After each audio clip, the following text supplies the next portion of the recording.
Good evening, sir.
Hello, start करें।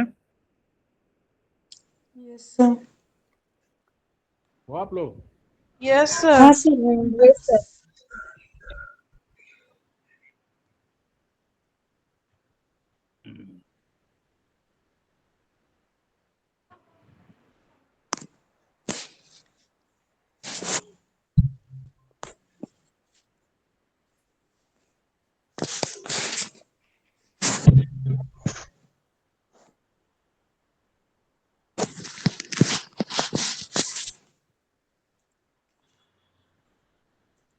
इसे देख लीजिए एक बार। दिख रहा है स्क्रीन मेरा? Yes, sir. सर आपका आवाज बहुत धीरे आ रहा है। धीरे बोल रहा हूँ। अभी आ रहा है ठीक? Yes, sir. न्यू वेबसाइट पे जाएंगे, कल जैसा किया था। एफटी, यहाँ से लोकेशन देख रहे हैं, किस लोकेशन पे सेव करना है। जो लोग आज ज्वाइन के लिए उनके लिए है। दिस डी ड्राइव, चलो यहाँ पे कर लेते हैं। ठीक है, ये फोल्डर मैंने सिलेक्ट कर लिया है। ठीक है, लोकेशन कहाँ पे, जहाँ पे आपका प्रोजेक्ट सेव होने वाला है। Yes, sir. ओके कीजिए, सिलेक्ट न्यू फोल्डर।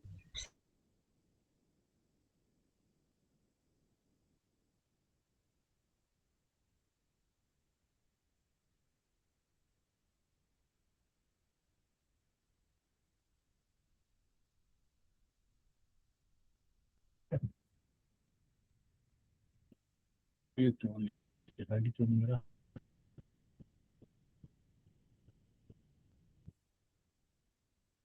ये हट गया क्या? लाइट शेयर है सर, शेयर्ड है ना, दिख रहा है ना? दिख रहा है। गलत चीज आ गया। फाइल न्यू वेबसाइट करके, empty website C sharp JTS website 1 name है, उसको क्रिएट कर रहे हैं। ठीक है। Yes sir. व्यू के अंदर सॉल्यूशन एक्सप्लोरर है। सॉल्यूशन एक्सप्लोरर में आपको आपके प्रोजेक्ट का डिटेल दिखता है, यही है ना? डॉटनेट में भी डॉटनेट में भी था सॉल्यूशन एक्सप्लोरर, जहाँ पे आप जितने प्रोजेक्ट्स के में जितने फॉर्म्स है, सारे पेजेस वो आपको वहाँ पे दिख रहे थे। Yes, sir. इवन मॉड्यूल के अंदर सब कुछ वहाँ पे था एक सॉल्यूशन के अंदर। और रेफरेंस ऐड कर रहे थे सर। रेफरेंस जो भी ऐड कर रहे हैं सब उस प्रोजेक्ट में, उस फोल्डर में सेव होता जाता है कि अगर फ्यूचर में फोल्डर को इस एक लैपटॉप से या दूसरे लैपटॉप में शिफ्ट करना हो तो केवल आप सॉफ्टवेयर फोल्डर लेके जाएंगे तो सब एवरीथिंग वहाँ पे चला जाएगा। ठीक है। और पेज कैसे ऐड करते हैं? वेब पेज, वेबसाइट में न्यू आइटम। सर वहाँ न्यू। हाँ, वेबसाइट में जाके यहाँ पे न्यू आइटम में जाएंगे और वेब फॉर्म करना है। बाय डिफॉल्ट 1 2 3 4 ऐसे नाम आता है। आप चाहे जिसको हम लोग कल चेंज कर रहे थे वो चेंज कर सकते हैं।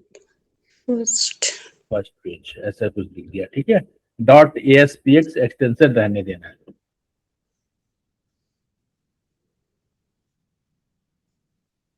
एक एक पेज बन गया, आ गया। ये डिजाइन है और ये सोर्स है। सोर्स जहाँ पे HTML की कोडिंग होती है, ये तो कल देख रहे थे लास्ट क्लास में हम लोग। यस तो सर। जहाँ पे HTML की कोडिंग होती है।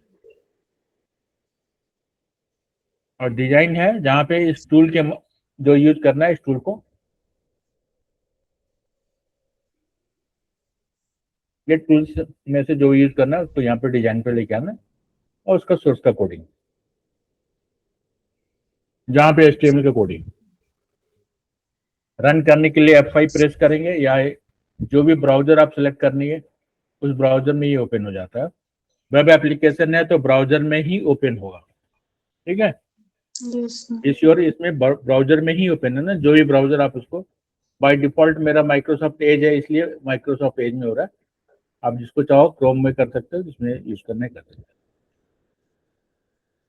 हो। HTML रिफ्रेश हो गया है, HTML CSS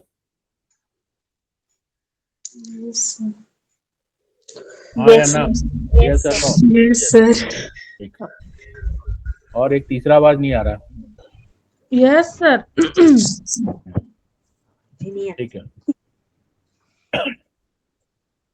तो कंट्रोल्स टूल्स जब ऐड लोग कर। ऑफलाइन आएंगे ना तो सर एक बार फिर से दोबारा से सब बता दीजिएगा फिर से। ठीक। तो जो हम लोग को डाउट होगा वो सब। हाँ, डाउट नहीं होता है ना, इसलिए मुझे डर लगता है। नहीं सर, होगा, बहुत होगा। डाउट नहीं होता है तो डाउट नहीं होने का रीजन पता है क्या है? घर पे क्या? प्रैक्टिस नहीं हो रहा है। क्लास के बाद प्रैक्टिस नहीं होता है। प्रैक्टिस होता है तो जरूर डाउट रहता है। नहीं हो रहा है ना? नहीं सर, होगा डाउट अभी तो लग रहा अभी तो इनिशियल है, तो जो भी आप VB.NET में देखे ऑलमोस्ट सब कुछ वैसा ही है। इसलिए VB.NET वाला भी अगर रिकॉल कर लोगे तो इजी हो जाएगा समझने में। VB.NEट वाला अगर रिकॉल कर लेते हो, उसको रिफ्रेश कर लेते हो तो आपके लिए इजी हो जाएगा। बस ये HTML वाला पार्ट वहाँ पे, हाँ, HTML वाला पार्ट वहाँ पे नहीं था। बाकी वहाँ पे मैक्सिमम चीज है वहाँ पे। और लैंग्वेज चेंज हुआ है तो सिंटैक्स भी चेंज होगा, ये तो आपको पता है। जो हम लोग C# जो लैंग्वेज यूज कर रहे हैं ये टोटली C पे बेस्ड है। तो C का सारा सिंटैक्स आपके पास होना चाहिए। अपार्ट फ्रॉम दिस नया चीज है तो कुछ नई और ऐड हो जाएगी, पर C वाला मैक्सिमम चीज हम लोग फॉलो करें। ठीक है। इसलिए C का आप रिफ्रेश कर लीजिएगा। और HTML CSS तो पता ही है क्या करना है। दूसरी चीज, जो भी कोडिंग जो भी टूल्स ऐड करना है यहाँ से, वो इस फॉर्म के अंदर करना है। डिव के अंदर नहीं करना है, फॉर्म के अंदर करना है। डिव तो हम लोग यूज कर रहे हैं, बट फॉर्म जो है आईडी, जो कि वेब फॉर्म जो है उसके लिए ये है। तो वेब फॉर्म बना फर्स्ट पेज, उसके लिए ये था ये सोर्स। जो भी टूल्स आप उसके अंदर लिखेंगे वो रन एट सर्वर का मतलब सर्वर पे रन होना है। ठीक है। Yes, कुछ sir. चीजें ऐड कर रहे थे फिर से, लाइक टेक्स्ट बॉक्स,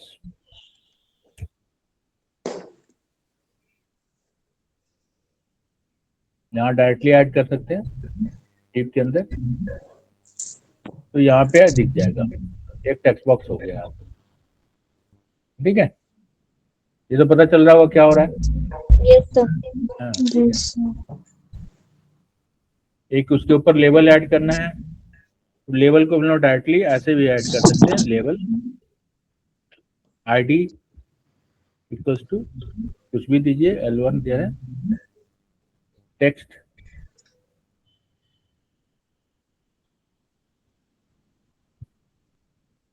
टेक्स्ट जो लेबल के ऊपर कैप्शन रहता है उसकी बात हो रही है।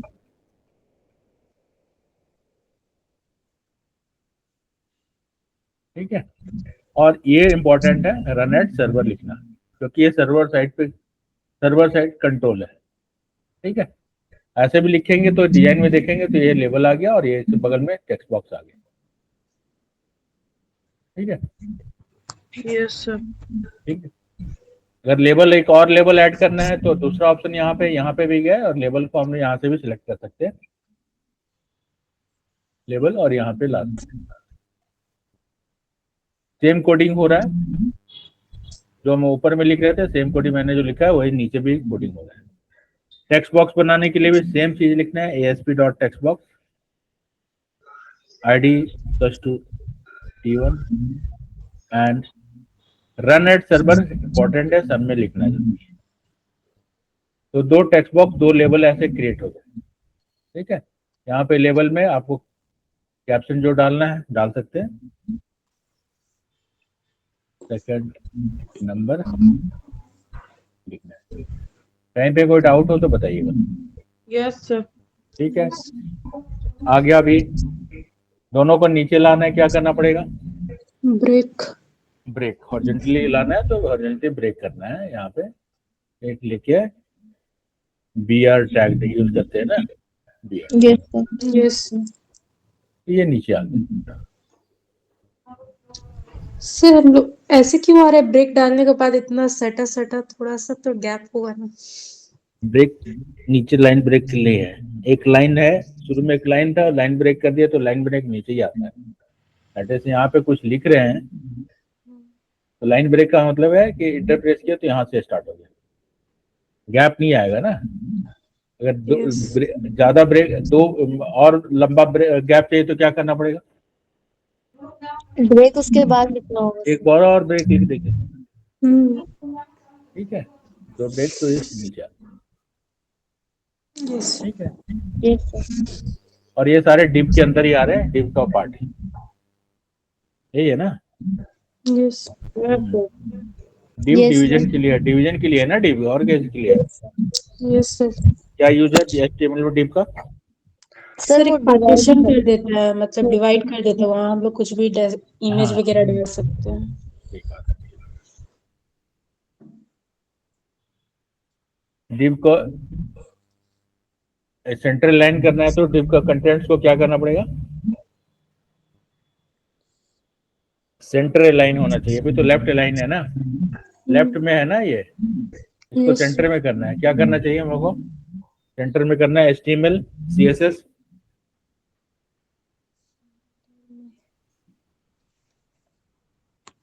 सर अलाइनमेंट स्टाइल देख के हम लोग लिख सकते हैं। क्या लिख दूं बता दो।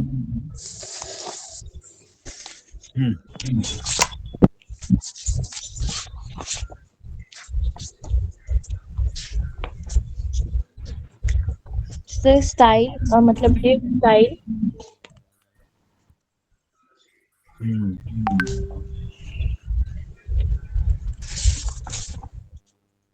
क्या लिखूं? Style sir yes sir. Style के बाद उसके बाद sir equal to text align item equal to Equals to- double quote में टेक्स्ट अलाइन में आप टेक्स्ट Center. Align centre. आप सेंटर लिख दीजिएगा सर, तो क्या होगा? तो वो सेंटर में हो जाएगा। सेंटर में यही है ना। Yes sir. यहाँ भी हम लोग BR ले लेते हैं और यहाँ पे भी BR। तो कुछ ऐसा दिख रहा है, ठीक है। Yes sir. बैकग्राउंड में इमेज डालना है तो डालोगे ना, क्या करना पड़ेगा बैकग्राउंड में इमेज डालने के लिए? बैकग्राउंड में इमेज HTML CSS बैकग्राउंड में इमेज डालना है पेज के। बैकग्राउंड इमेज करके सर हम लोग बैकग्राउंड इमेज लिख के करके कहाँ पे लिखना है? इमेज स्क्रीन लिख के सर लिखना होगा।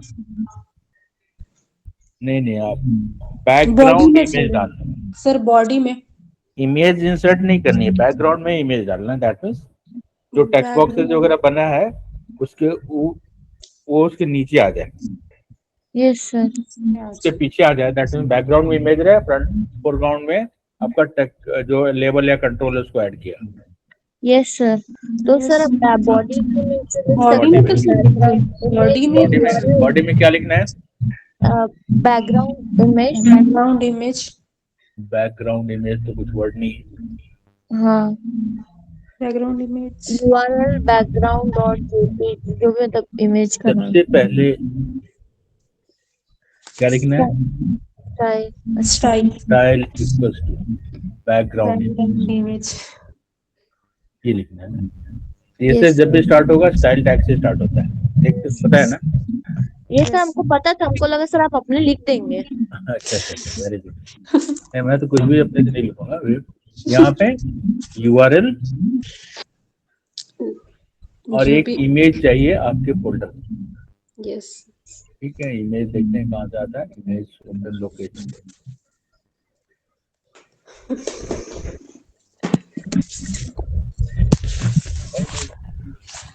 डाउनलोड में है।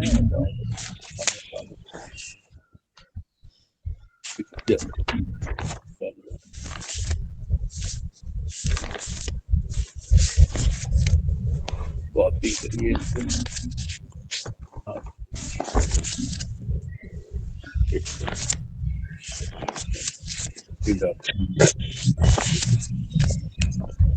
क्या लिखना है? सर URL में जो डबल कोट के अंदर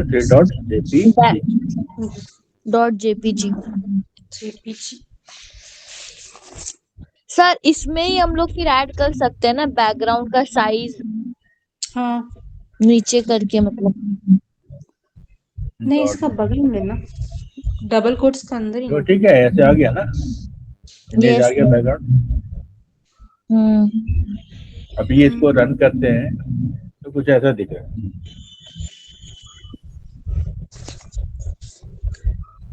यस सर। ठीक है, यस सर।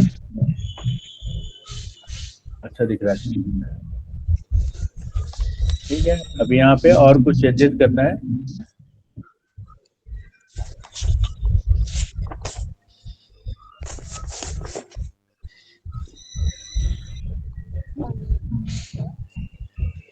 तो आपको उसमें चेंजेस करना है। ठीक है,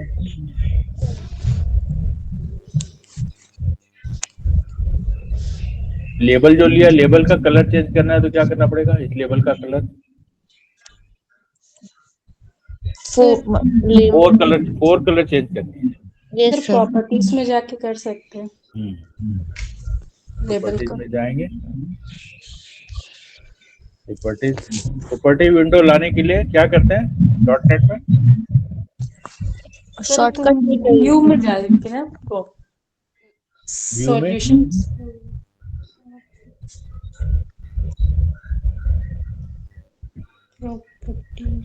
आप इस पे राइट क्लिक करेंगे या प्रॉपर्टीज आ जाएगा, या फिर F5 से प्रोग्राम रन होता है। F4 से सर शॉर्टकट मतलब आ जाएगा प्रॉपर्टी विंडो, और नहीं तो सर व्यू पे जाके भी आ जाएगा। हाँ, व्यू से भी आ जाएगा, व्यू से भी करेंगे तो प्रॉपर्टी विंडो लास्ट में है ना प्रॉपर्टी। तो यहाँ पे इसके प्रॉपर्टीज में देखेंगे, एक मिनट फॉन्ट का कलर भी सर हम लोग इससे चेंज कर लेंगे इसे ना? फॉन्ट कलर ही 4 कलर फॉन्ट कलर को ही बोलते हैं। सॉरी सर, फॉन्ट भी हम लोग यहाँ से चेंज कर सकते हैं ना? हाँ फॉन्ट चेंज कर सकते हैं, जी बोल्ड, इटैलिक, नेम, साइज जो भी करना है कर सकते हैं। और 4 कलर यहाँ से चेंज करना है।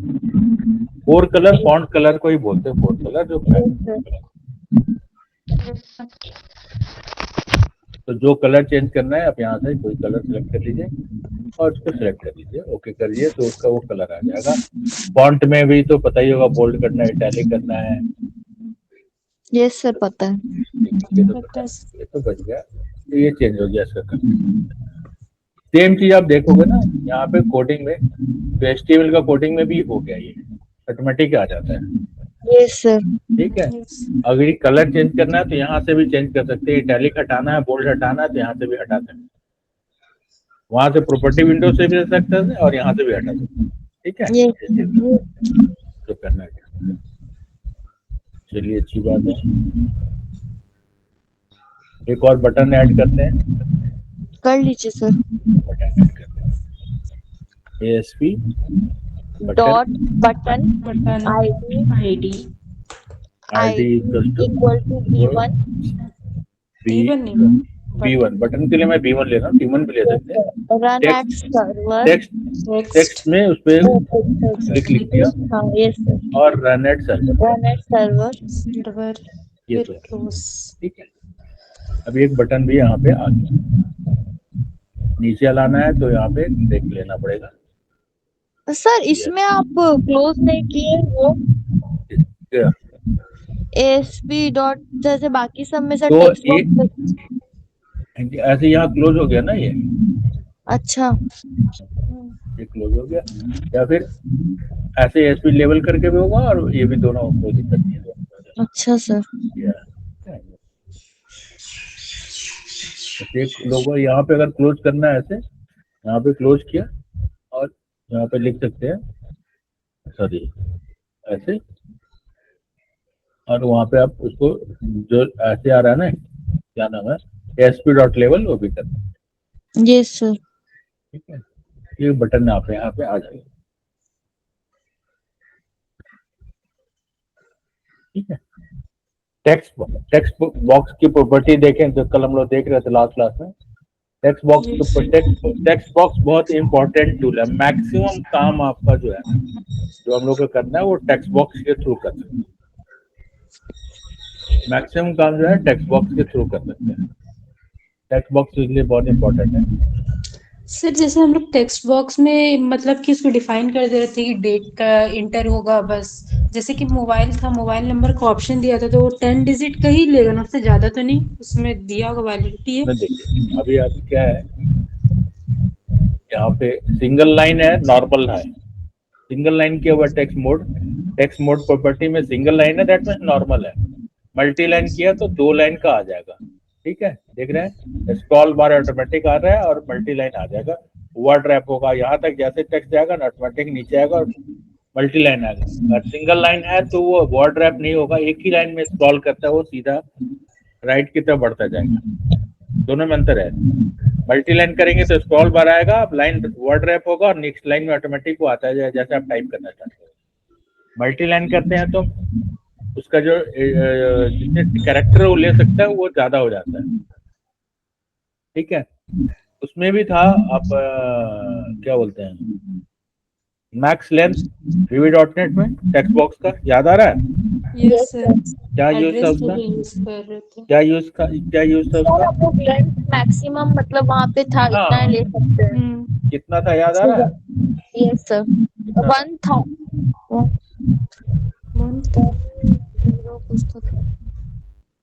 नहीं 35,000 का।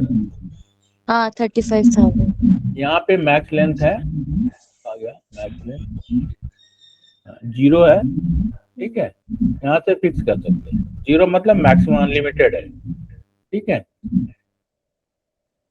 तो यहाँ पे आपको इसको फिक्स करना है, 10 चाहिए, 20 चाहिए, 30 चाहिए, 40 चाहिए, कितना चाहिए वो आप फिक्स कर सकते हो सिंगल लाइन में। मल्टी लाइन में भी वही है, आप इसको फिक्स करना है मल्टी लाइन में। दूसरा है ऑप्शन था पासवर्ड कुछ भी टाइप करेंगे तो रन करें, एस्टिक एस्टिक करके आता है। ठीक है, यहाँ पे आप टाइप करते हैं और ये शो हाइड बटन आ जाता है, आपको उसको पासवर्ड दिखेगा, हाइड करेगा। ये ऑटोमेटिक है, .NET इसको प्रोवाइड करता है, इसके लिए कोई कोडिंग नहीं करेगी। ठीक है, दूसरा और क्या था टेक्स्ट मोड में ऑप्शन, डेट कलर का है। रन टाइम पे अगर किसी का कलर चेंज करना है, जैसे लेवल का 4 कलर हम लोग चेंज कर रहे हैं ना, लेवल का 4 कलर चेंज हो रहा है, यस सर। Yes sir. ये डिजाइन टाइम पे हुआ। अभी डिजाइन प्रोग्राम रन नहीं कर रहा है ना, डिजाइन टाइम पे ही हम लोग चेंज कर रहे हैं। अगर आपको चाहते हो कि रन टाइम पे जब प्रोग्राम रन हो तब लेवल का कलर चेंज हो, बैक कलर या 4 कलर, तो वहां पे जैसे यहाँ पे क्या हुआ, इसका 4 कलर चेंज करने के लिए हमने क्या किया, इसको किए ये कलर डायलॉग बॉक्स ओपन हो गया। यही हुआ ना, यस सर। इसमें से जो सिलेक्ट करना था सिलेक्ट कर लिया तो कलर हो गया। अगर चाहते हैं कि रन टाइम पे भी क्लिक करें तो ये कलर डायलॉग बॉक्स ओपन हो, तो आप उससे टेक्स्ट बॉक्स की प्रॉपर्टीज को क्या करना है, कलर कर देना है। रन करेंगे तो क्या होगा, यहाँ पे क्लिक करेंगे तो ये कलर बॉक्स आ जाएगा, इसमें से जो कलर सेलेक्ट करेंगे वो कलर इसमें से उसको सेलेक्ट कर देंगे। इसके लिए कोडिंग करनी पड़ेगी, जो कलर सेलेक्टेड है वही कलर लेबल का हो जाए। ठीक है, ये C# में कोडिंग करनी है, इसकी कोडिंग C# में होगी। Yes sir. ठीक है, कहीं कोई डाउट हो तो बताइएगा। और इसका टेक्स्ट मोड में एक ऑप्शन कलर के बाद डेट है। डेट तो खैर देख ही रहे थे, लास्ट क्लास में भी देखा था हम लोगों ने। Date time picker that means calendar आ जाता है, यहाँ पे क्लिक करने से ये कैलेंडर आएगा। ये तो डेट टाइम पिकर VB.NET में भी आपने यूज किया हुआ, यस सर। सेम चीज वही है। यहाँ जो कलर चेंज करना है, जो सिलेक्ट करना है वो सिलेक्ट कर देना है। टेक्स्ट बॉक्स का हुआ है। दूसरा चीज टेक्स्ट बॉक्स का टेक्स्ट प्रॉपर्टी क्या करता है, VB.NET में टेक्स्ट प्रॉपर्टीज है यहाँ पे। सर VB.NEट की बात कर रहा हूँ, टेक्स्ट बॉक्स VB.NET में था ना। यस यस इसका सर। क्या टेक्स्ट प्रॉपर्टी क्या करता है, सर उसमें जो लिखते तो रन टाइम में मतलब रन करते थे तो आ जाता था। जैसे सर हम लोग लॉगिन और लिखते थे और तो क्या और कुछ बोलिए। फर्स्ट टेक्स्ट बॉक्स, हाँ बोलिए बोलिए। मतलब sir control text property sir कोई भी जो भी हम लोग लिखते हैं उस पे कंट्रोल पर दिखाई देता है मतलब। नहीं, और रन टेक्स्ट टाइम बॉक्स का टेक्स्ट जैसे सेट ये सब हम लोग लिखते थे तो सर जैसे हम लोग लेबल का नेम देते थे तो आता था ना उसी टेक्स्ट। Yes sir. जब टेक्स्ट बॉक्स में हम लोग लिखते थे सपोज की जो सलोनी तो उस टाइम पे दिखता था। टेक्स्ट बॉक्स का टेक्स्ट प्रॉपर्टी जो टेक्स्ट बॉक्स में लिखा हुआ है, टेक्स्ट एडिटर है ना, यूजर उसमें कुछ टाइप करता है तो जो उसमें टाइप किया जो लिखा है उसको रिटर्न करता है। टेक्स्ट बॉक्स की आईडी क्या है, टेक्स्ट बॉक्स 1 है ना, आईडी यहाँ पे दिख रहा है ना आपको, आईडी टेक्स्ट बॉक्स 1 दिख रहा है। तो टेक्स्ट बॉक्स 1 डॉट टेक्स्ट क्या करेगा, अगर लिखते हैं टेक्स्ट बॉक्स 1 डॉट टेक्स्ट इसका मतलब क्या करेगा सर टेक्स्ट बॉक्स डॉट 1 पे जो लिखा होगा वो रिटर्न करेगा। Yes sir. जैसे यहाँ पे अगर आप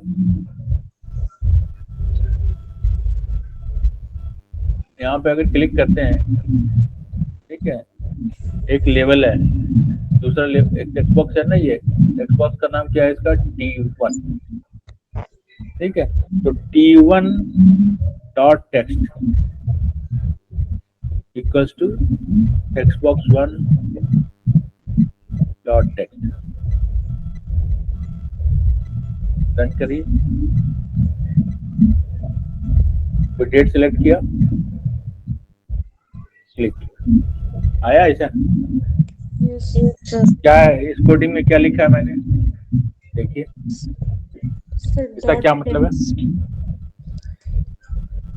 दोनों जगह टेक्स्ट लिखा हुआ है। T1 डॉट टेक्स्ट वो शो कर रहा है जो आप मतलब जो आप लिख रहे हैं टेक्स्ट बॉक्स एक तो सेलेक्ट करने के लिए मतलब टेक्स्ट बॉक्स 1 में एक डेट सेलेक्ट कर रहे हैं और एक डेट शो कर रहे हैं।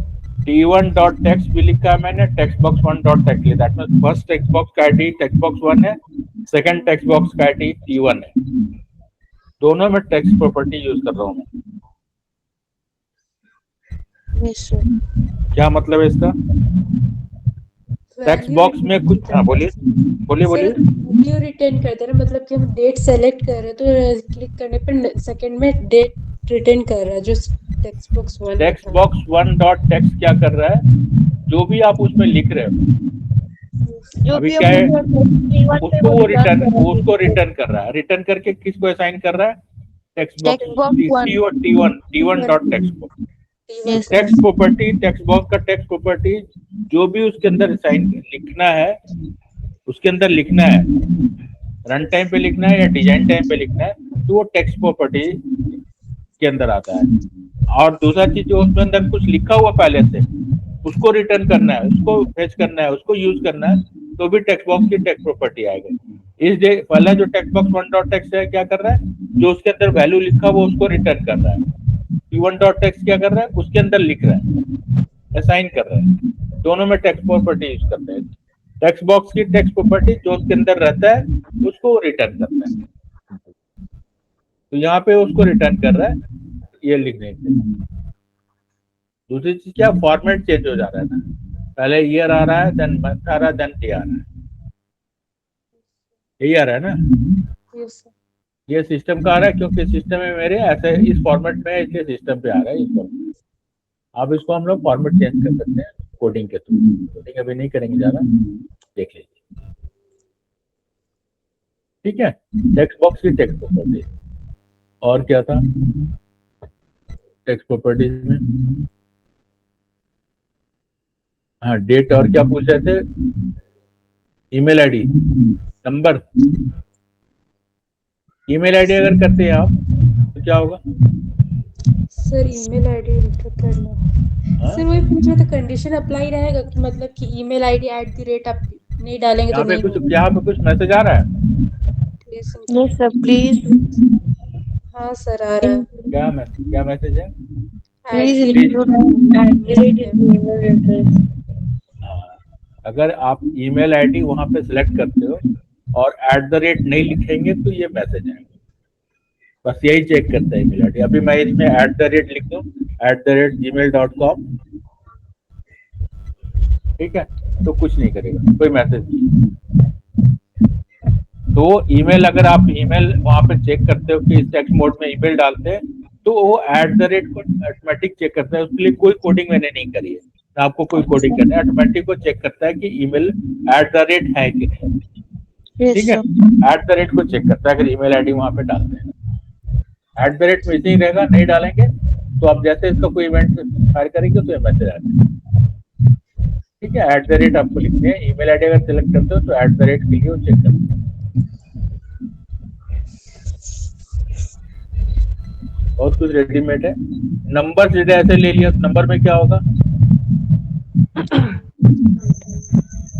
10 डिजिट से ज्यादा नंबर। केवल इसमें नंबर इंटर नंबर ही डाल दीजिए, कोई अल्फाबेट नहीं जाएगा, केवल नंबर जाएगा। और ये स्पिनर लगा हुआ है, आप इसको क्लिक करेंगे तो प्लस माइनस, इसमें कोई अल्फाबेट्स इंटर नहीं कर सकते, वरना ये है। ठीक है, नंबर कहते हैं। और क्या है इसमें? कहीं कोई डाउट हो, फास्ट हो रहा है तो बताइएगा। ठीक है, यस सर। Yes sir. और क्या था? रेंज है, टाइम। अच्छा ठीक है, इसको बाकी चीजें हम लोग कुछ दिन बाद देखेंगे। ऑटोमेटिक करेंगे तो कुछ आप क्रॉस कर जाओगे आप।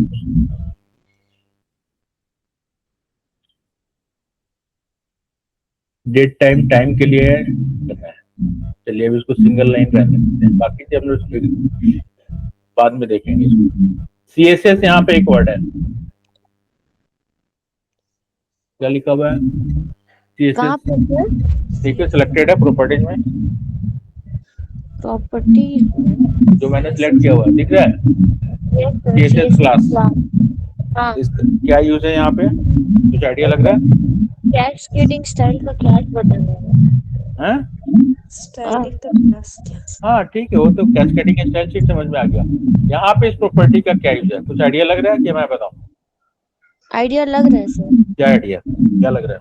मतलब क्लास मतलब वो पैराग्राफ है कि वो स्टाइल करने में कुछ स्टाइल का जब, यस सर, मतलब वो CSS क्लास जो है सर वो कलर के लिए है, मतलब कि जैसे हम पैराग्राफ या पूरा स्टाइल के लिए ना, स्टाइलिंग मोड ही होगा।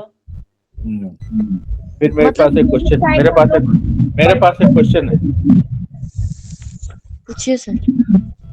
पूछे? CSS कितने टाइप के होते हैं?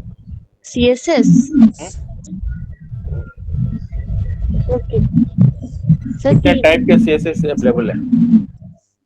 स्टाइल शीट सर 3 होते हैं। कौन कौन सा? एक एक्सटर्नल, इंटरनल और एक इनलाइन। तो अगर CSS का क्या यूज है तो पता है आपको, इंटरनल एक्सटर्नल में क्या यूज है? जी सर। अगर टेक्स्ट बॉक्स का कलर चेंज करना है, फॉन्ट चेंज करना है, कुछ भी चेंज करना है तो हम लोग CSS के थ्रू कर सकते हैं। कर सकते हैं। क्या करना पड़ेगा, इंटरनल यूज कर ले या एक्सटर्नल यूज कर ले, कुछ भी यूज कर सकते हैं। जी सर। ठीक है, इंटरनल यूज करना है तो यहाँ से जैसे आया टेक्स्ट बॉक्स, यहाँ पे लिख सकते हैं ना स्टाइल देके।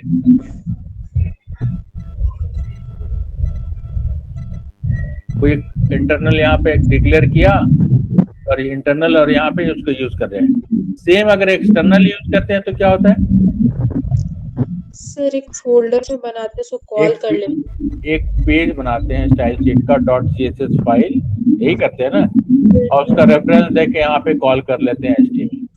Yes sir. यही है ना। यहाँ पे क्या है CSS का यूज इस प्रॉपर्टीज में, अगर आपके फोल्डर में यहाँ पे कोई CSS फाइल बना हुआ है, ठीक है, तो डायरेक्टली आप उसको यहाँ पे कॉल कर सकते हैं।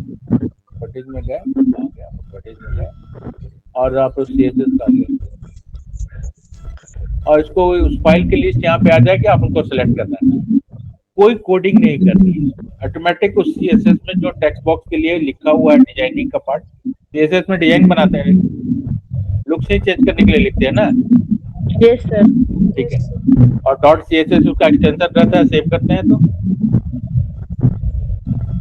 .css ही रहता है ना extension. Yes sir. Like HTML .html .css .xml JavaScript का क्या रहता है .js। और उसको एक्सटर्नल में यूज करते हैं। सेम अगर आप यहाँ पे एक फाइल बनाएंगे, यहाँ पे गए, यहाँ पे प्रॉपर्टीज में और राइट क्लिक किया, ऐड न्यू आइटम, और यहाँ पे स्टाइल शीट है, दिख रहा है? Yes sir. एक्सटेंशन दिख रहा है? Yes sir. ठीक है, इसको ऐड करते हैं और यहाँ पे ये तो पता है यहाँ पे क्या लिखना रहता है। Yes sir. वेरी गुड, तो आपको दिख रहा है यहाँ पे क्या लिखना है। तो टेक्स्ट बॉक्स में जाएंगे यहाँ पे और CSS सेव करिए, हो गया, आ गया style sheet.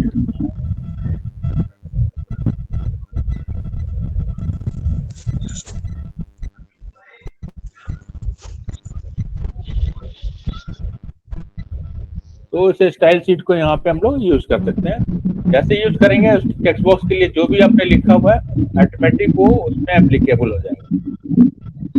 Text box change करने के लिए टेक्स्ट बॉक्स में कुछ लिखते हैं ना, क्या लिखते हैं text box change,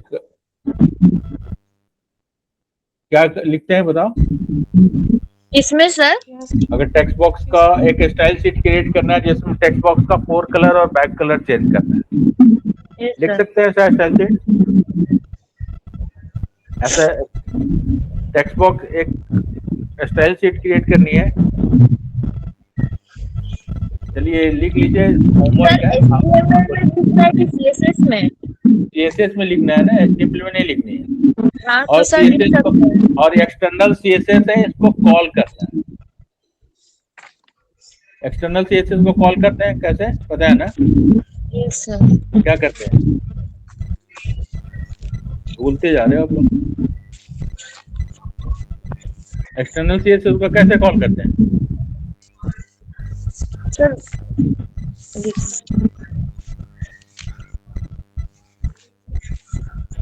sir link मतलब वो लिख के हाँ, लिंक रेफरेंस ऐड करते हैं, स्टाइल शीट करते हैं। साइड से लिख सेम के। चीज यहाँ पे आपको लिखनी है ना, सोर्स में जाके उसको लिंक करेंगे तो आ जाएगा। Yes sir. यही है ना? यस तो आप एक स्टाइल शीट बनाएंगे और टेक्स्ट बॉक्स पे 4 कलर और बैक कलर चेंज करने के लिए उसको कोडिंग करेंगे और स्टाइल शीट को यहाँ पे कॉल करेंगे। देखिए Yes. आपका टेक्स्ट बॉक्स चेंज होता है कि नहीं।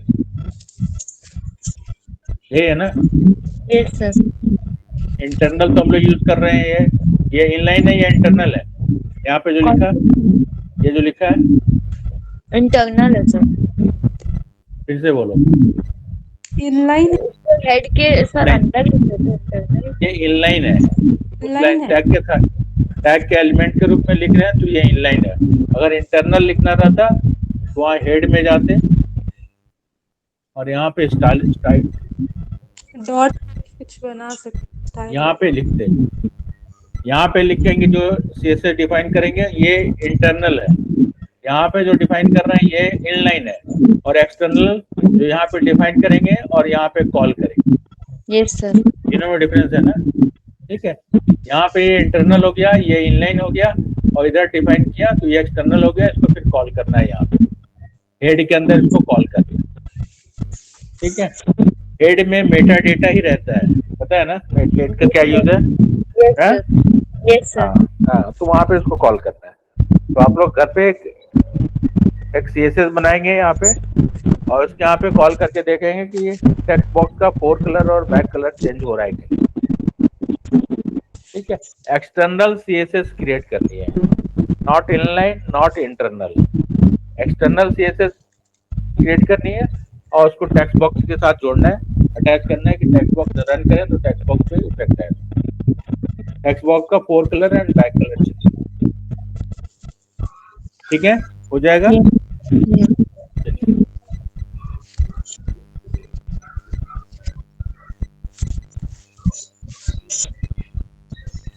ठीक है, ये पिक्चर कट रहा है तो पर क्यों कट रहा है पता ही होगा, 2 बार आ रहा है ना।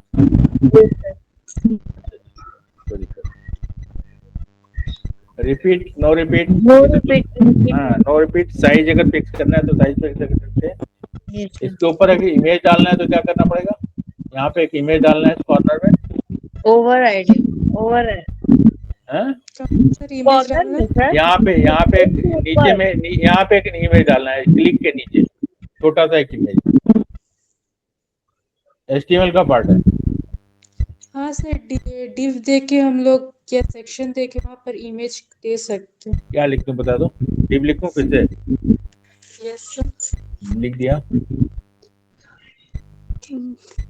एक छोटा सा इमेज डालना है।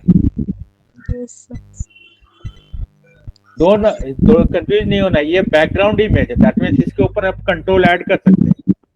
ठीक है, कोई टूल्स ऐड कर सकते हैं। बैकग्राउंड इमेज का मतलब उसके ऊपर टूल्स ऐड कर सकते हैं, और इमेज जो इंसर्ट करेंगे उसके ऊपर टूल्स ऐड नहीं कर सकते, वो ऑलरेडी एक टूल है। ठीक है, इस पे कोई टूल ऐड नहीं होगा।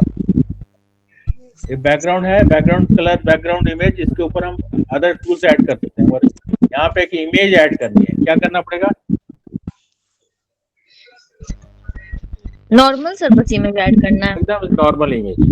इमेज स्क्रीन लिखेंगे। क्या लिखूं? Image screen equal to image dot JPG. Image background style ना पहले वो तो लिखा हुआ है। फिर कंफ्यूज नहीं HTML होना में है। लिखना है सर। HTML में लिखना है, यहाँ पे क्लिक के नीचे एक छोटा सा इमेज इंसर्ट करना है।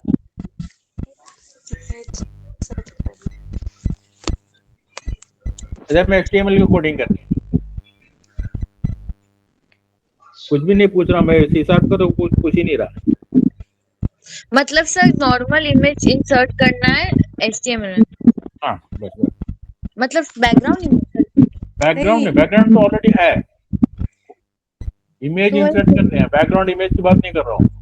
जैसे हम लोग यहाँ टूल्स इंसर्ट किए हैं ना, टेबल बटन, वैसे यहाँ पे एक इमेज डालना है।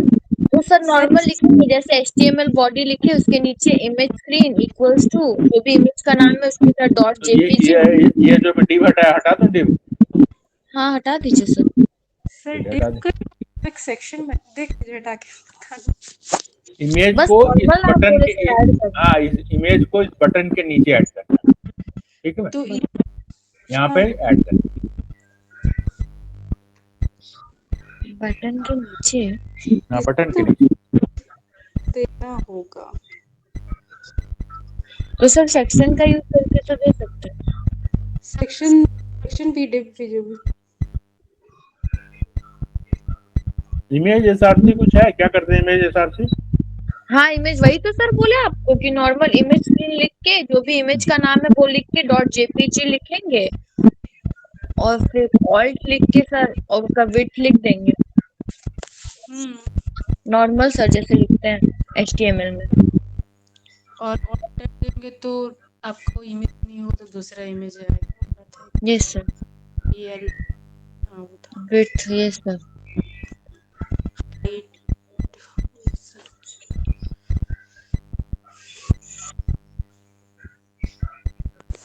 और क्या? हाइट। हाँ बस EL बोले तो अलग हो जाएगा। हम बोले थे ना डिव के बजाना। सर विड्थ आप कम दे दिया है सर। ठीक है, यस सर। ये तो क्लिक का बीच में आ गया।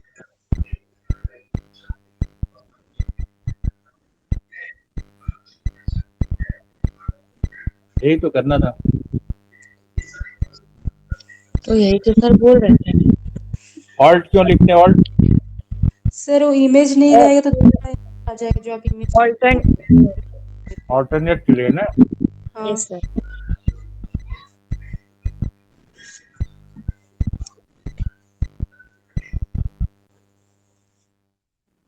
ये सारी चीजें याद रखनी पड़ेगी, क्योंकि डिजाइनिंग जो ऐसे ही बनता है। हम लोग देखे थे HTML CSS में बनाया था ना CKC सर्विसेज करके कुछ वेबसाइट, उसमें भी वैसे ही है सेम। वो सारे चीजें आपको यहाँ एप्लीकेबल है, जो आप उसमें HTML CSS के थ्रू जो डिजाइन किए थे, क्लिक किया तो नीचे स्क्रॉल होकर कॉन्टेक्ट पे आ जा रहा है, फिर क्लिक किया तो अबाउट पे आ जा रहा है, अबाउट को क्लिक किया तो अबाउट पे आ जा रहा है, हो रहा था ना स्क्रॉल, याद आ रहा है? Yes sir. ऊपर में मेनू बार बना था, अबाउट, कॉन्टैक्ट, अबाउट पे क्लिक किया तो स्क्रॉल होकर पेज अबाउट खुल जा रहा था, कॉन्टैक्ट पे क्लिक किया तो कॉन्टैक्ट खुल जा रहा है, सर्विसेज पे क्लिक किया तो सर्विसेज ओपन हो जा रही है, एक सिंगल पेज है तो ऑटोमेटिक स्क्रॉल हो रहा है। Yes sir. वो सारी चीजें यहाँ पे एप्लीकेबल है। सर याद तो रहता ही है क्या क्या होता है यूज। हाँ बस प्रैक्टिस नहीं है। प्रैक्टिस नहीं सर, वो सर एक साथ सब चीज स्टार्ट होता तो भूल जाते। तो उसका क्या सोल्यूशन है? सर पहले आप खाइए, आपको खा रहे हैं सर। खा रहे हैं? सर नहीं, उसका क्या सोल्यूशन है? उसका सॉल्यूशन है सर हम लोग को कुछ प्रैक्टिस करना पड़ेगा बैठ के। कुछ करना पड़ेगा, क्योंकि प्रैक्टिस नहीं हो रहा है इसलिए प्रॉब्लम आ रहा है। Yes sir. इसलिए याद नहीं रह रहा है ना, प्रैक्टिस नहीं हो रहा तो याद नहीं रहा।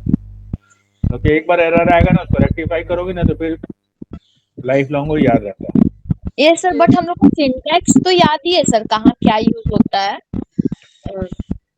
नहीं, सिंटैक्स तो याद है, प्रैक्टिकली उसको कहाँ यूज करते हैं जब प्रैक्टिकली करेंगे ना तो सर पता चले तो पता Yes, चलेगा। जैसे अभी सर VB.NET का इसमें यूज करके जो जो प्रॉपर्टीज विंडो में है वो सब लोग को याद है क्योंकि हाँ बहुत तो ये मैंने बोला ना, .NET में एक चीज कॉमन है कि ये बहुत कुछ मैच करता है। अभी हम लोग जब डेटाबेस कनेक्टिविटी फीचर में आएंगे ना, आपको देखिए सब कुछ पुराना वाला चीज याद आ जाएगा।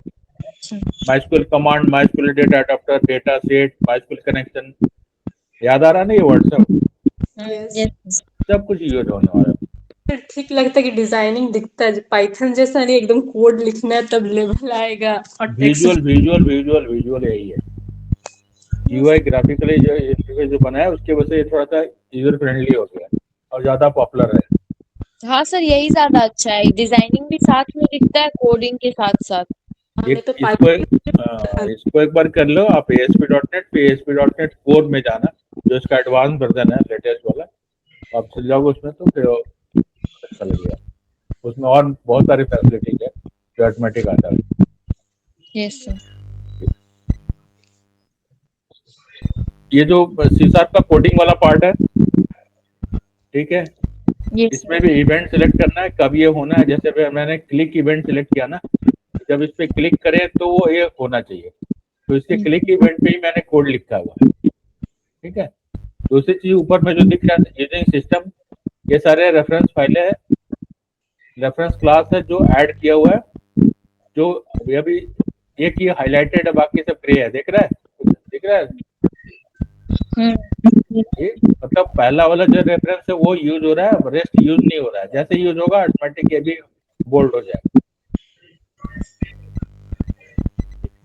पेज लोड पे एक इवेंट है, यस पेज सर। ओपन होता है तो ये आता है, बटन क्लिक, जब बटन पे क्लिक करेंगे तो आएगा। दूसरी चीज क्या है, कल लास्ट क्लास में मैंने बताया था, जब भी आप कोई बटन इवेंट फायर करते हो तो पेज रीलोड होता है, दैट मींस अगर यहाँ पे क्लिक करते हैं, 2 बार मैंने क्लिक कर दिया तो देखो 2 बार ही आ रहा है, बैक करेंगे फिर से बैक करेंगे, ठीक है, ये जा रहा है। जितनी बार आप पेज लोड करेंगे यहाँ पे उतनी बार ये आएगा, जितनी बार आप क्लिक करोगे ये ऑटोमेटिक आता जाएगा, ये उतनी बार पेज रीलोड हो रहा है, पेज रीलोड हो रहा है। दूसरा एक और प्रॉपर्टीज है जो बहुत इंपॉर्टेंट है, आपको देखना चाहिए टेक्स्ट बॉक्स में। एक है जो नई चीज थी जो VB.NET में नहीं है, ये वाला क्या है, ये क्या लिखा हुआ है किधर पे सर? जो सिलेक्टेड है वैसे प्रॉपर्टीज में, property auto post back. Auto post back. Auto post back क्या करता है, अभी फॉल्स किया हुआ है, फॉल्स है ना, यस हाँ, इसको ट्रू करता है, ट्रू फॉल्स है। ऑटो पोस्ट बैक प्रॉपर्टीज क्या करता है, जो भी यूजर जब लिखता है तो क्लाइंट साइड पे लिखता है, टाइप करता है। जैसे टेक्स्ट बॉक्स ये रन कर रहा है प्रोग्राम, यहाँ पे कुछ आप लिख रहे हो, ये क्लाइंट साइड है ना, क्लाइंट साइड पे यहाँ पे टाइप कर रहे हैं, कुछ टाइप किया तो ये क्या करता है,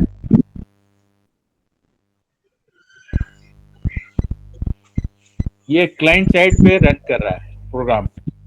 ऑटो पोस्ट बैक ट्रू होगा तो जब भी एक इवेंट होगा, इवेंट जैसे क्लिक किया, ये सर्वर को रिटर्न करेगा। अगर ऑटो पोस्ट बैक फॉल्स होगा तो ये सर्वर को रिटर्न नहीं करेगा, ठीक है। ये थोड़ा याद रखिए, ऑटो पोस्ट बैक क्या करता है, जिस भी कंट्रोल का ऑटो पोस्ट बैक ट्रू रहता है, दैट मींस उसके अंदर यूजर जो भी टाइप करता है क्लाइंट साइड पे वो सर्वर को रिटर्न करता है, यस सर। ठीक है। पर अभी क्या करना है, जैसे यहाँ पे जो नाम लिखा है आप देखते हो, लॉगिन पेज इनबॉक्स ओपन करने के लिए जीमेल अकाउंट में या जिसमें भी अकाउंट है आपका, क्या करते हैं हम लोग, क्या करते मेल हो, करने के लिए हाँ सर। जीमेल में तो जीमेल का अकाउंट, लॉगिन का यूजर आईडी पासवर्ड डाला, email ID and password, sign in पे क्लिक किया तो आपका ईमेल बॉक्स ओपन हो जाता है, अगर correct user ID and password है तो। यही होता है ना, यही प्रोसेस। यस तो अभी क्या कर रहे हैं, आपने अपना लैपटॉप खोला, कंप्यूटर खोला और यहाँ पे जीमेल का वेबसाइट खोला, ब्राउजर में ईमेल आईडी एंड पासवर्ड डाले, साइन इन पे क्लिक किया, मगर आपका जो यूजर आईडी एंड पासवर्ड, जो ईमेल आईडी एंड पासवर्ड वो डेटाबेस में सेव है। अब हम लोग लॉगिन पेज बनाते हैं तो क्या करते हैं, आप लोगों ने VB.NET में लॉगिन पेज बनाया ना, कैसे उसको चेक करते हो करेक्ट है इनकरेक्ट है, सर डेटाबेस से में जो सेव है उससे डेटाबेस से लिंक करते हैं, डेटाबेस से लिंक करते हैं ना, कि डेटाबेस में चेक करते हैं, select asterisk from that table where user name is equal to this and password is equal to this, ये लिखते हो तो डेटाबेस से क्रॉस चेक करता है, अगर मैच कर रहा है तो ठीक है, नहीं मैच कर रहा है तो इनकरेक्ट है।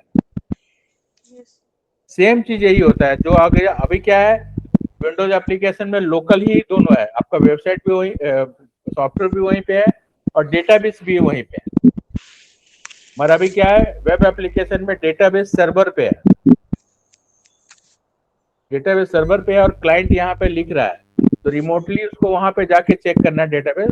तो जो यूजर यहाँ पे ईमेल आईडी पासवर्ड डाला है, उसको सर्वर पर रिटर्न करने के लिए उसको टूल्स का ऑटो पोस्ट बैक ट्रू होना चाहिए। ऑटो पोस्ट बैक ट्रू नहीं होगा तो जो भी यूजर यहाँ पे क्लाइंट साइड पे लिखता है वो सर्वर पे नहीं जाएगा। Yes sir. ठीक है, इसलिए अगर आपको ऐसा लगता है कि कुछ भी सर्वर पे हमको भेजना है जो क्लाइंट यूज करता है और सर्वर से इसको कनेक्ट करके इसका रिजल्ट लेके आना है, तो आपको उसका ऑटो पोस्ट बैक ट्रू होना चाहिए। ठीक है, तो जो भी यूजर उसमें लिखेगा उसको वो क्लाइंट को रिटर्न करता है, सॉरी सर्वर को रिटर्न करता है, क्लाइंट साइड से सर्वर को रिटर्न करता है। ठीक है, ये हर एक जैसे यहाँ पे टेक्स्ट बॉक्स है ना, कहाँ गया, टेक्स्ट बॉक्स की विंडो में जाएंगे, प्रॉपर्टीज में जाएंगे तो आपको मिल जाएगा ऑटो पोस्ट बैक, मिल रहा है। ये बटन है, बटन में वो ऑप्शन नहीं है, बटन में ऑटो पोस्ट बैक ट्रू नहीं है ना, दिख रहा है नहीं है, क्योंकि बटन पे यूजर कुछ लिख नहीं रहा है जिसको हमको सर्वर को रिटर्न करना है। ठीक है, यहाँ पे टेक्स्ट बॉक्स में लिख रहा है इसलिए जिसको सर्वर को रिटर्न करना है, इसलिए सर्वर पे आपको मिल जाएगा ऑटो पोस्ट बैक ट्रू। ठीक है, ये है, क्योंकि यहाँ पे बटन पे यूजर कुछ नहीं लिख रहा है। Yes sir. यस ये ध्यान रखना है। और भी इसमें कुछ टूल्स हैं, button, calendar, check box, checklist box, check box और चेक लिस्ट बॉक्स जो है दो है ना, चेक बॉक्स लिस्ट, क्या दोनों में डिफरेंस VB.NET में था ये? सर चेक हाँ बॉक्स, सर। क्या यूज था दोनों का? सर दोनों में क्या डिफरेंस था, सॉरी ये बता दो। सर चेक बॉक्स में हम लोग जितना बॉक्सेस दिए हम सब कुछ चेक मतलब टिक कर सकते हैं। चेक बॉक्स लिस्ट में सर उसमें हम लोग चूज करके कर सकते हैं, मतलब सिंगल, मतलब सर चेक बॉक्स में एक साथ बहुत चेक सारा box, option check box list में जितने चेक बॉक्स हैं सबको एक साथ चेक नहीं कर सकते, हाँ तो दोनों में कर सकते डिफरेंस, तो दोनों में डिफरेंस तो कुछ हुआ ही। यस, मतलब सर चेक बॉक्स में हम लोग को एक ही ऑप्शन दिखता है और चेक बॉक्स लिस्ट में हम लोग को बहुत सारा ऑप्शन दिखता है। मतलब एक बार में चेक और कर सर चेक नहीं बॉक्स नहीं, में अगर चाहे तो आप 5 चेक बॉक्स ऐड कर सकते हो ना, सपोज 10 चेक बॉक्सेस ऐड करना है तो अपने तो पेज सर पे हाँ, मल्टीपल चेक हम लोग कर सकते हैं, मतलब मल्टीपल सिलेक्शन हो सकता है चेक बॉक्स लिस्ट में। तो चेक नहीं, बॉक्स में ये है ना बहन कि सब चेक चेक बॉक्स में तो मल्टीपल हो सकता है, चेक बॉक्स में तो मल्टीपल हो सकता है। पर सर उसमें तो सिंगल चेक बॉक्स ही होता है और उसमें तो मल्टीपल नहीं, मतलब एक एक करके चेक आप सब बॉक्स, कर सकते बोलिए, हैं। सर अगर चेक यहाँ पे चेक बॉक्स लिया, एक चेक बॉक्स, एक चेक बॉक्स, 2 चेक बॉक्स ले लिया, कहाँ गया, ले लिया, तो चेक बॉक्स 4 चेक बॉक्स है तो चारों में हम तो एक साथ एक चेक कर सकते हैं ना, यस सर, हाँ एक साथ कर सकते हैं ना चारों चेक बॉक्स को, कोई दिक्कत नहीं है उसमें। यहाँ 2 चेक बॉक्स बन गया है, 2 चेक बॉक्स है ना, दिख रहा है ना यहाँ पे, यस यस सर। तो दोनों में हम तो दोनों चेक कर सकते हैं, आप तो दोनों चेक कर सकते हो, उसमें कोई डाउट नहीं है, दोनों नहीं चाहे सर। चेक कर सकते हैं, एक चेक कर सकते हैं या दोनों चेक कर सकते हैं, या 4 जितने रहे चारों चेक बॉक्स को एक साथ चेक कर सकते हैं। सर चेक बॉक्स में सिंगल ऑप्शन हम लोग को दिखता है बट चेक बॉक्स लिस्ट में हम लोग को मल्टीपल ऑप्शन दिख सकता है। नहीं, मल्टी चेक बॉक्स में भी आपको मल्टीपल ऑप्शन दिखेगा। हाँ चेक बॉक्स लिस्ट का मेन बेनिफिट ये है कि चेक बॉक्स को आप डेटाबेस से कनेक्ट कर सकते हैं। चेक बॉक्स लिस्ट को, सपोज आपके डेटा टेबल में 10 सब्जेक्ट का नाम है, 10 सब्जेक्ट के नेम है वहां पे टेबल के अंदर लिखे हुए, आप चाहते हो 10 सब्जेक्ट का नेम डिस्प्ले हो फॉर्म पे, पेज पे, और यूजर इसमें से कोई 5, कोई 6, जितने जो डिमांड अकॉर्डिंग अपने हिसाब से उसको सिलेक्ट कर। ठीक है, तो जैसे आप उस टेबल से चेक बॉक्स लिस्ट को कनेक्ट करेंगे ऑटोमेटिक, वो 10 रिकॉर्ड है तो 10 चेक बॉक्स ऑटोमेटिक क्रिएट हो जाएगा। ये रन टाइम पे होगा। ये जो नॉर्मल चेक बॉक्स है ये डिजाइन टाइम पे होता है और ये फिक्स रहता है, डायनेमिक नहीं होता। Yes sir. ठीक है, डायनेमिक नहीं होगा। आपने 5 क्रिएट कर दिया तो 5 ही रहेगा। बट चेकबॉक्स लिस्ट का एक बेनिफिट क्या है कि अगर डेटाबेस से कनेक्ट करते हैं, उधर से 10 रिकॉर्ड आए तो 10 चेकबॉक्स बन जाएंगे, उधर से 6 रिकॉर्ड आए तो 6 चेकबॉक्स बन जाएंगे, उधर से 20 रिकॉर्ड आए तो 20 चेकबॉक्स ऑटोमेटिक बन जाएगा, यस क्रिएट हो जाएगा। और यूजर उसमें से जो चाहे उसको सिलेक्ट कर सकता है, चाहे तो 20 का 20 सिलेक्ट कर सकता है, चाहे तो 2 सिलेक्ट कर सकता है, तो 4 सिलेक्ट कर सकता है, जो डिपेंड। ठीक है, चेकबॉक्स लिस्ट को हम डायरेक्टली हम लोग डेटाबेस से कनेक्ट करने के ऑप्शन आता है। तो चेकबॉक्स लिस्ट जो है डायनेमिक है, रन टाइम पे आपको दिखेगा कितना चेकबॉक्स क्रिएट होना है। आप वो डिसाइड कर सकते हो कि रन टाइम पे 10 हो, 20 हो, 30 हो, डिपेंड जितना चेकबॉक्स और डेटाबेस से लिंक है, जितना रिकॉर्ड उधर से आएगा उतना चेकबॉक्स बन जाएगा। और नॉर्मल चेकबॉक्स है आपको डिजाइन टाइम पे पकड़नी है, और ये डायनेमिक नहीं होता है, स्टैटिक होता है। 5 क्रिएट कर दिया तो 5 ही है, 10 क्रिएट कर दिया तो 10 ही रहेगा। दोनों में ऑप्शन है, यूजर सबको सिलेक्ट कर सकता है या 2 को सिलेक्ट कर सकता है। चेकबॉक्स लिस्ट में भी अगर 20 है, 20 को 20 सिलेक्ट कर सकता है या फिर 2 सिलेक्ट कर सकता है, डिपेंड। बेसिक डिफरेंस यही है कि चेकबॉक्स लिस्ट को हम लोग डायरेक्टली डेटाबेस से कनेक्ट कर सकते हैं, और ये डायनेमिक हो जाता है, जितना रिकॉर्ड्स उधर से आएगा उतना चेकबॉक्स बन जाएगा। ठीक है, यस सर। और वो उसकी आवाज नहीं आ रही है? आ रहा है आवाज? नहीं, और एक है ना, क्या नाम है उसका? नेहा गाँव से गायब हो गई। सेम चीज रेडियो बटन और रेडियो बटन लिस्ट के साथ भी है। ठीक है, जब डेटाबेस कनेक्टिविटी हम लोग देखेंगे तो इस दोनों को यूज करेंगे। डेटाबेस से कैसे इसको कनेक्ट करते हैं। रेडियो बटन लिस्ट में भी डायनेमिक होता है, डायनेमिकली वो क्रिएट हो जाता है।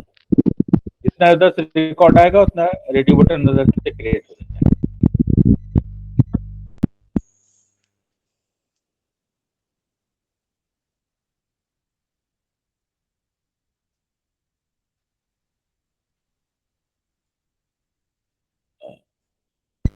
सर ये एडी रोटेटर क्या है? ऐड रोटेटर, ऐड रोटेटर अभी देखो यहाँ पे राइट साइड में जब कोई वेबसाइट ओपन करते हो, यहाँ पे ऐड आता रहता है। राइट साइड में क्लिक करते हो तो वेबसाइट ओपन हो जाता है। कभी ऐसा देखे हो? ऐड रोटेटर भी वही काम करता है। आप उसको ऐड रोटेटर ऐड करेंगे तो तब बड़ा एक बॉक्स बन जाएगा, और उसकी कोडिंग होती है XML। XML आता होगा? हाँ, XML, हाँ या ना? XML कोडिंग कर लेते हो ना? XML सर वो तो हायर वर्जन। तो हायर वर्जन तो आपका भी तो हायर हो गया हो ना, ये कंप्लीट होने जा रहा है। ठीक है, ऐड रोटेटर में वही होता है। यहाँ पे ऐड रोटेटर अगर ऐड करते हैं यहाँ पे किसी कंट्रोल को, तो इसके साथ तो अटैच हो जाता है।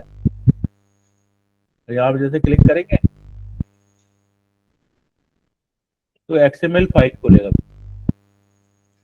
और इसमें कोडिंग रहता है, और कोडिंग करता है। जैसे इसको रन करोगे ऑटोमेटिक एक पिक्चर आएगा, तो 10 सेकंड या 5 सेकंड के बाद दूसरा पिक्चर आएगा, फिर ये 4-5 पिक्चर स्क्रॉल होता रहेगा, बारी बारी आएगा।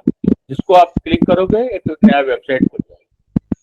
इसकी भी कोडिंग करके देखेंगे हम ऐड रोटेटर कैसे यूज करते हैं।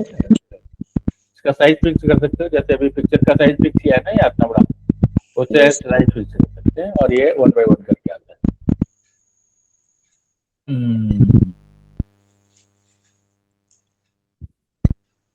ड्रॉप डाउन लिस्ट, ये सर पता है सर। कॉम्बो बॉक्स कहीं था, कहीं ड्रॉप डाउन लिस्ट रहता है, सेम चीज है। ड्रॉप डाउन लिस्ट और ये लिस्ट बॉक्स दोनों सेम चीज है। ये एक साथ दिखता है, वो उसमें ड्रॉप डाउन हो जाता है।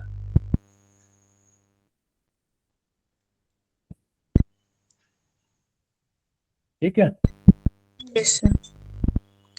आज से ही ब्रेक लेते हैं, और नेक्स्ट क्लास में मुझे क्या करके दिखाएंगे आप मुझे? क्या सर होमवर्क था? एक्सटर्नल CSS का वो। हाँ, एक्सटर्नल एक CSS क्रिएट करना है, और टेक्स्ट बॉक्स और लेबल का जो भी चेंज कर सकते हो, फॉन्ट कलर दोनों चेंज करके दिखाइए। जैसे ही उसको इंक्लूड करें तो उसमें चेंज हो जाना चाहिए। वहाँ आप CSS में चेंज करते हो तो ऑटोमेटिक उसका रिफ्लेक्शन यहाँ पे दिखना चाहिए। ठीक है, यस सर। चलिए और कोई डाउट है या बहुत सारा डाउट है? सर कल स्टार्ट वो जितना भी टेक्स्ट टूल बॉक्स में है वो सब थोड़ा बता दीजिएगा, मतलब और कुछ कुछ ऑप्शन है जो नहीं पता है वो सब बता दीजिएगा, बाकी तो अभी डाउट नहीं है। हम एक साथ बता देंगे तो फिर तो ओवरलैप कर जाएगा, हाँ इसलिए सर इसलिए मैं वही यूज चीज करना। बता रहा हूँ जो आप पहले से जानते हो, थोड़ा सा रिफ्रेश हो जाएगा। यस जो सर। नई चीज है उसको एक साथ जब आप थोड़ा सा कंफर्टेबल हो जाएंगे तो फिर इसमें बताएंगे। Yes sir. ठीक है, तो आपको समझ में आएगी। अभी हम लोग जो वही चीज देख रहे हैं जो आप ऑलरेडी VB.NET में देख चुके हैं, तो रिपीट हो रहा है तो पूरा रिफ्रेश हो जाएगा। ठीक है, यस सर। चलिए वो बना के लाइएगा नेक्स्ट क्लास में। Yes sir. सेव यहाँ क्यों कोई बता दीजिए। सॉरी क्या सेव बोल रहे हैं? करेंगे सर वो बना क्या कह के? रहे हैं कि नहीं कल स्क्रीन शेयर करके दिखाएगा ना तब तो कोडिंग देखेंगे। Yes sir.